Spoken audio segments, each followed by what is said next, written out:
For our next lesson, here are our objectives.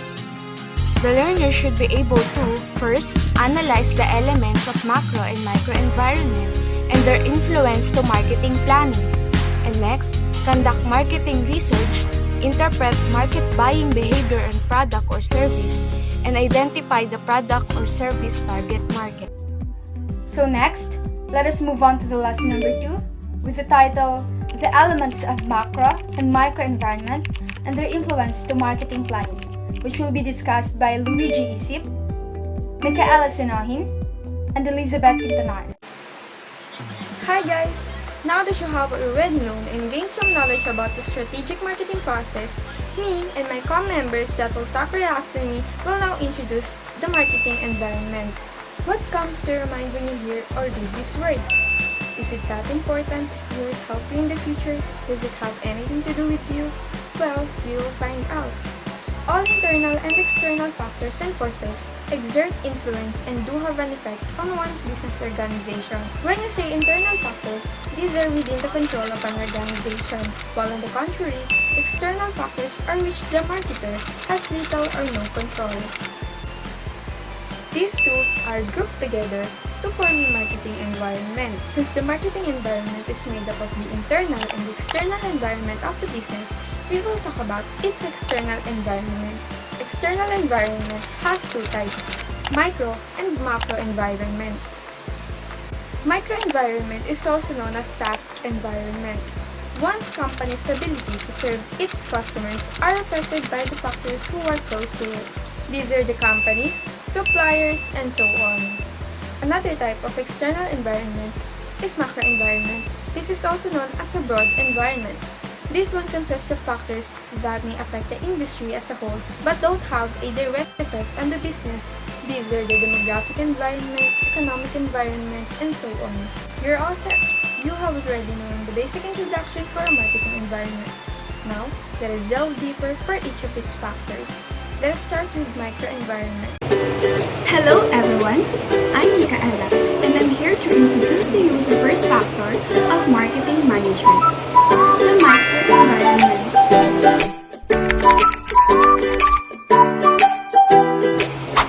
The microenvironment refers to the forces that are close to the company and affect its ability to serve its customers. It is a collection of forces or factors that are close to the organization and can influence the performance as well as day-to-day activities of the firm. Micro, which refers to something minuscule, doesn't imply insignificance. It simply means that problems with your suppliers or consumers aren't actually causing issues with the rest of your industry. Microenvironment includes the actors close to the company that affect its ability to serve its customers, which are the company itself, its suppliers, marketing intermediaries, customer market, competitors, and the public.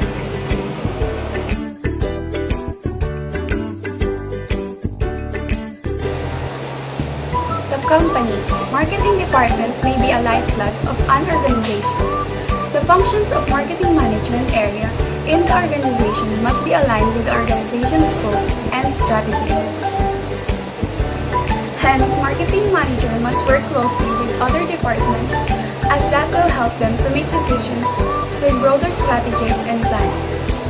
With marketing team taking the lead, other departments like manufacturing, finance, legal, and human resources takes the responsibility for understanding the customer's needs as well as creating customer value.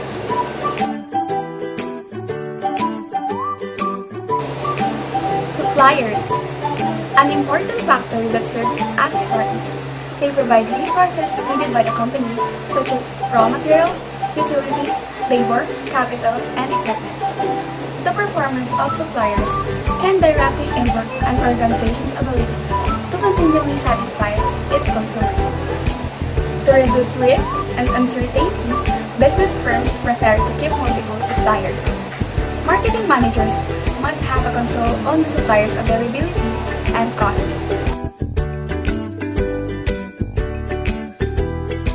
Customers, the people who create the demand for product and services.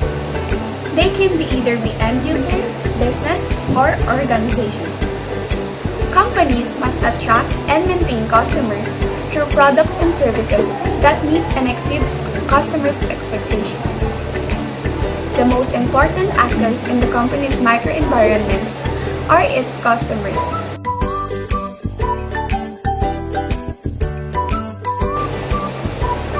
Market intermediaries.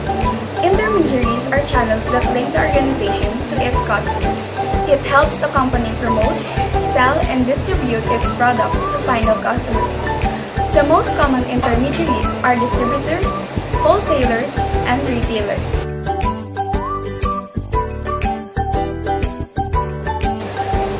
Competitors. A competitor is critical to the success of the firm. According to the marketing concept, a company needs to provide greater customer value and satisfaction in order to be successful. Monitoring the movement of competitors is essential because competition is very volatile. They may implement price changes and launch advertising and promotional campaigns. The marketers must not only try to simply adapt to the needs and demands of target customers, but also try to attain strategic advantage against the competitors by positioning their products strongly in the market.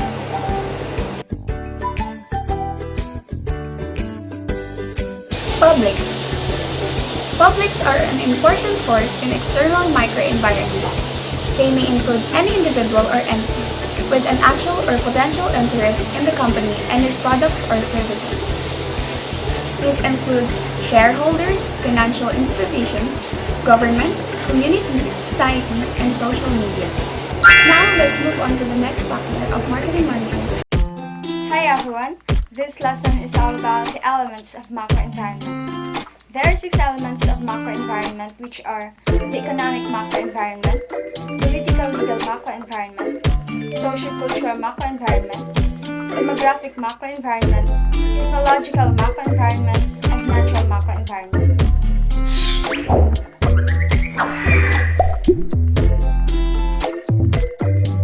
Economic macroenvironment. This includes those forces which have an economic impact on business. Examples of this are inflation rate, foreign exchange rate, and consumer spending habits, among others. Economic factors are significant because they indicate the cost of doing business as well as the consumer buying power.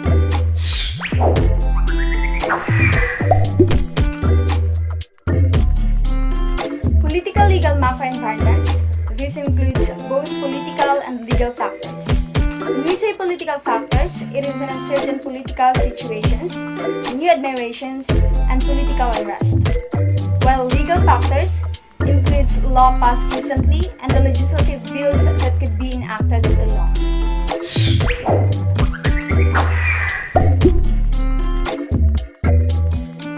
Socio-cultural macroenvironment. Social and cultural environment also influences the business environment indirectly.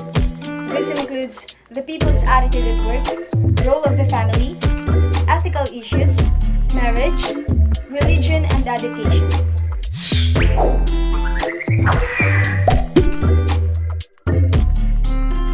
Demographic macroenvironments. This consists of changes in population, which includes population rate, gender, age, income composition, civil status, and family size. These demographic features have an important bearing in the functioning of business firms.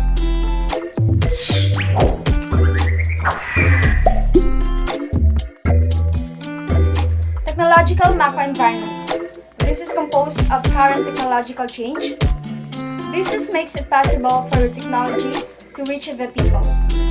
Technology is vital for competitive and advantage.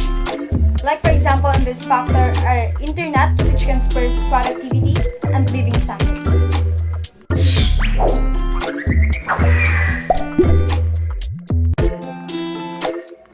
Natural macroenvironment. This refers to the natural resource inputs and environmental concerns, including the nature and the condition of changing natural environment. For example, during this time of pandemic, manufacturers tend to produce more bicycles since there is no public transportation available. As a conclusion, Always remember, marketing environment is a combination of macro and micro factors and forces. DEPS refers to demographic, economic, political, technological, and social cultural.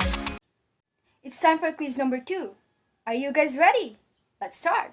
Now, let's move on to quiz number 2. Are you ready? Let's start.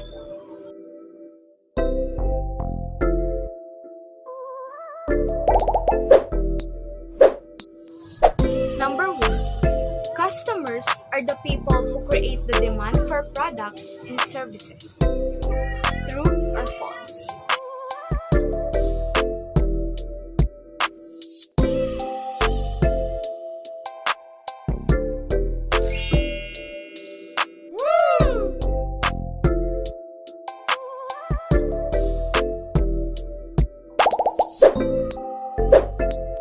Number 2. Macro environment includes factors that are external to the organization that may have a direct impact on the company. Is it true or false?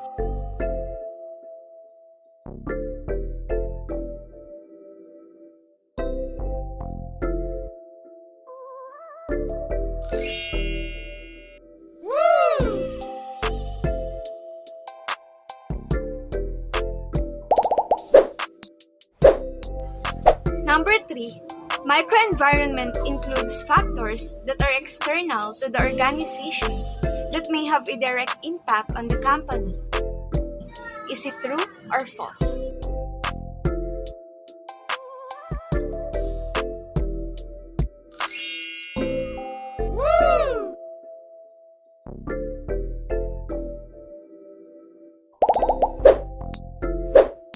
Number 4. Natural macroenvironment refers to natural resource inputs and environmental concerns, including the nature and conditions of the changing natural environment. Is it true or false?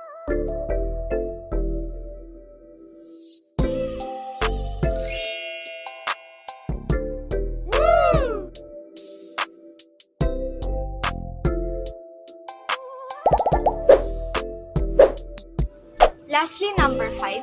Political legal macroenvironment includes both political and legal factors. Is it true or false?